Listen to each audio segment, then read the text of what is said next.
Your front door does a lot more than let people into the house. It's the frame that decides how the entire place reads to anyone walking in for the first time. And most people never think about it. For most of history, front doors got placed to create a specific sight line into the house, framed by symmetry, landing on a chosen focal point. And modern builders put the front door, well, wherever they could, between the driveway and the porch. And it happened to land wherever it could on the site plan. And the result was that houses where the front door opens up into a blank wall, or the side of a staircase, or straight into a kitchen, with no transition at all. Every visitor feels it. Everyone. Even the ones who couldn't put a name on it. So today, I'm going to show you the rule that used to decide where a front door went, what modern builders got wrong, the 4 giveaways that your door is in the wrong spot, and what you can actually do about it. Let's get into it. So here's the good house rule. The front door got positioned on the main sight line at the house, what architects call the axle sight line. You walk through that door and your eye will travel straight down a defined path, a hallway, a foyer, a center hall, land on a focal point, sitting maybe 20 to 40 feet away. That focal point could be a lot of things: a fireplace, dead ahead, a formal staircase, sweeping up at the end of a hall, a big window framing the view of the garden, water, a wall built specifically to hold a piece of art. And that focal point earned its spot by doing a real job. It gave the visitor a genuine moment of arrival, a beat where the house shows you its hierarchy, tells you what matters here, and quietly points you towards where to go next. You walked in and the whole house made sense in about 2 seconds, without a single word from anybody. And that wasn't an accident. That is design quietly doing its job before you ever set a bag down. I walked in a house from the 1920s and,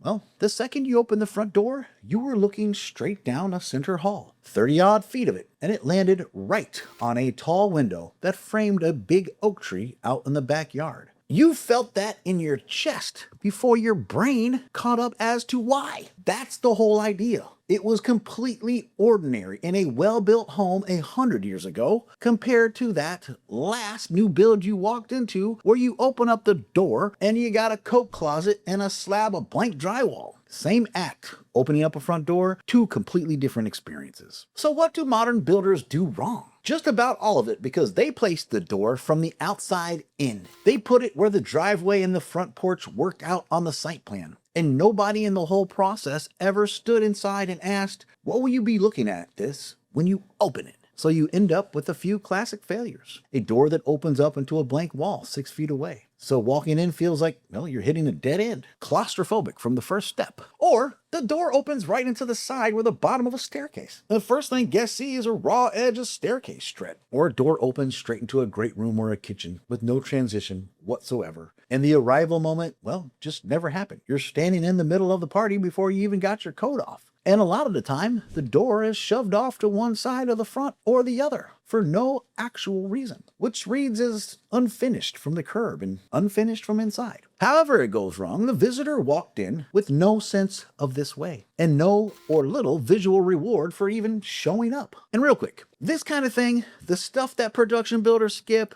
and an architect would never, is exactly why my free renovation playbook is built for you. A room-by-room checklist, so you can take on any of the designing and construction techniques that we've built for you to any contractor and have a step up. Or, in this case, a step in. Links in my description. The 4 telltale signs that your door is in the wrong place. Here it is. Honestly, go stand at your front door while I run through these. Sign number 1. You open the door and the sight line straight ahead of you, well, it dead ends less than 12 feet away. No path, no depth, just a wall in your face. Sign number 2. The first real piece of architecture you see from the door, well, is the side or the back of a staircase. Not the graceful front of the stairs, the underside, the guts of it. Sign number 3. The first thing you see from the door, well, is a kitchen island, or a refrigerator, or a range. You're looking at appliances before you've even stepped inside. And sign number 4, the door's position doesn't line up with any symmetry on the inside of the house. It's offset for no reason, and you can't put your finger on it. So it just feels a little off from both directions, and you just can't say why.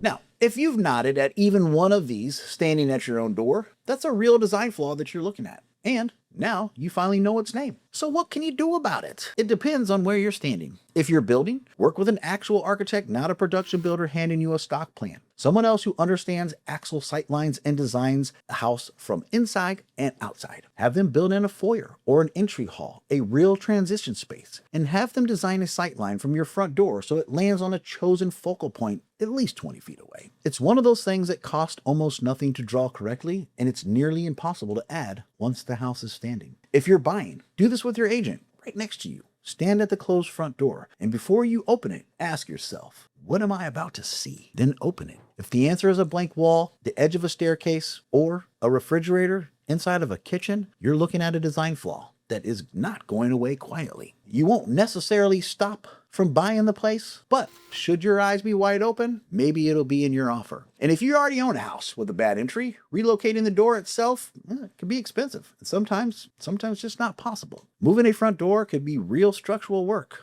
New headers, framing, patching, matching siding or brick. So could be anywhere from $5,000 to $15,000. Actually, why the cheaper fixes are some of the ones that I like to reach for. So you fix what you can instead. The move is to build the focal point at the end of the sightline, so the eye lands on something you chose instead of something you didn't. A large-scale piece of art, a console table with a mirror above, which does double duty by bouncing light back at you, and you can put together a few $100 or a few $1,000, something as simple as this. A fireplace, if you can do it, or maybe a window with some treatments that frames out.